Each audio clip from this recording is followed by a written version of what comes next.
Welcome back to the Dean's List. I want you to forget growth and value for a second. It's Wall Street's favorite debate to keep you as an investor distracted. What's the real move? I want you to understand how your portfolio is actually weighted, and together we can make smarter decisions from there. I'm Dean Lolkin, investing veteran and private credit CEO, here to help you guys grow your wealth. In this episode, I'll show you how shifting just 20 to 30% of your US stock portfolio from a cap-weighted ETF like SPY or VOO to an equal-weighted ETF like Invesco's RSP can instantly give you better diversification, reduce overexposure to mega caps, and tilt you toward value without picking a single stock. And in the next episode, if you're managing $1 million or more on your own, I'm going to show you how to go beyond RSP and custom build your sector allocations to play offense or defense like a pro. Let's get real for a sec. Pros love complexity. The more complicated your portfolio, the more they can justify their fees. And oftentimes they're way too high. But for most investors, simplicity beats complexity, especially when it comes to how your investments are weighted. Cap-weighted indexes like S&P 500 gives more weight to bigger companies. That's great when those stocks are flying. Very dangerous when they stumble. You're not just buying the S&P 500 index, you're buying a Tech 5-pack with a side of everything else. In my opinion, cap-weighted index has become warped when a few dominant companies control an entire sector's or index's performance. The other 95% of companies, they don't even move the needle, as I've taught over and over again. That means you could just buy Apple, Microsoft, Nvidia, and skip the rest, and you'll get very similar performance.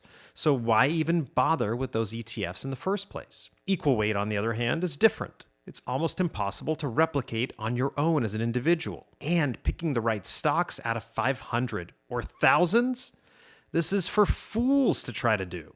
Even the pros haven't proven they can do this consistently. You might see some of them looking like heroes this year in 2025. They're going to brag about how they beat the S&P 500. Guess what?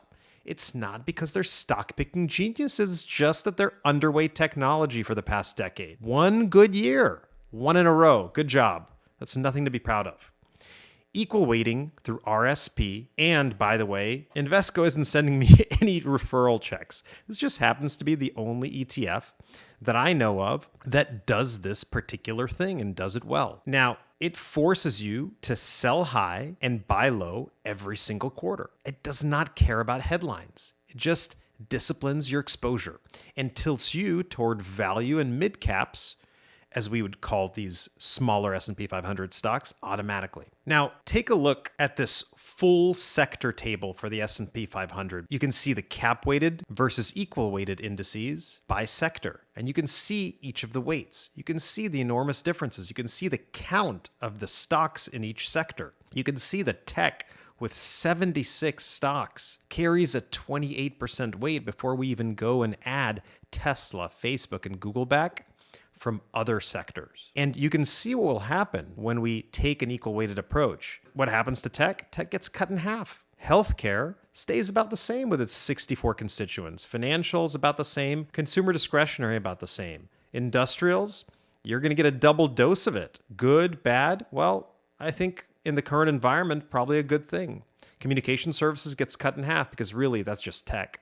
Staples, about the same. Energy, about the same. Now we get to utilities, real estate, and materials, these tiny little sectors that made absolutely no impact on your portfolio before when you're holding an S&P 500 index fund. Now they'll carry a little bit more weight. They'll have a better chance of impacting your portfolio with 5 to 6% weights in those equal weighted funds.